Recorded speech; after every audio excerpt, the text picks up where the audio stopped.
Nobody wins the NFL Combine.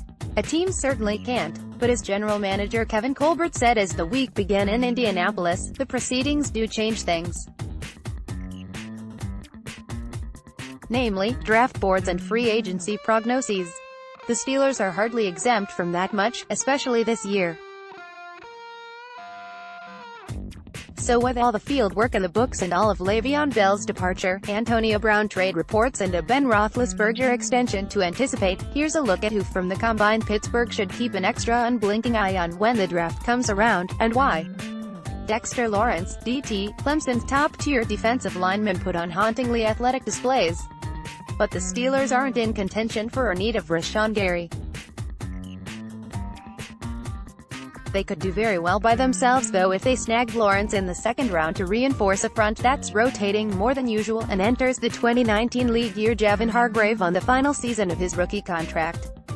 As much as Lawrence was long likely to be overshadowed by defensive ends, running a 40-yard dash in just more than 5 seconds while weighing 342 pounds is still shocking to think about on a football field.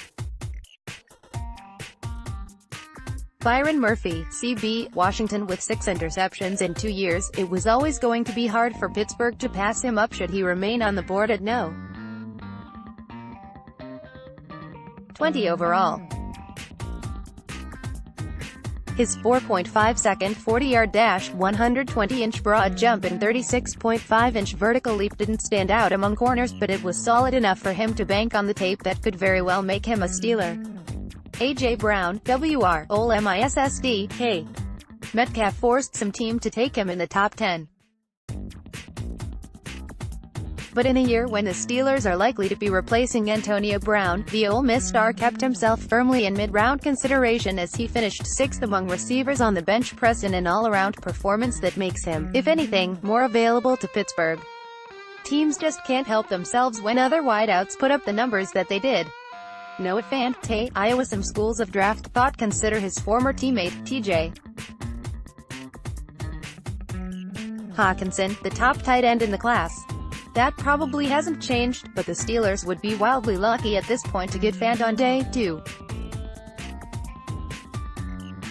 He was tops among tight ends in the 60-yard shuttle, the 3-cone drill, the broad jump, the vertical jump and the 40-yard dash, which he ran in 4.5 seconds.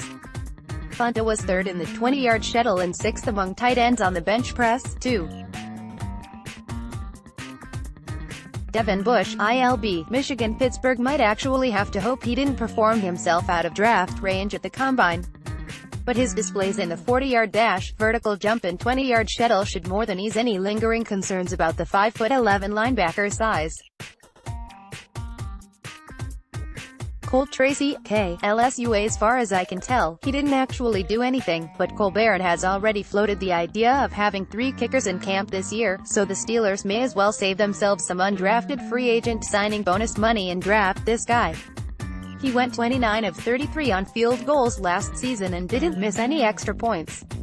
Greedy Williams, CB, LSU. A 4.37-second 40-yard dash was good.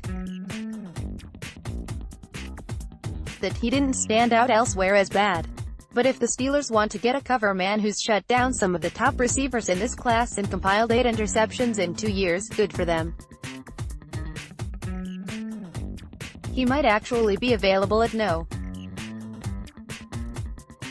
20. That hasn't been the case for corners the Steelers have picked in recent years.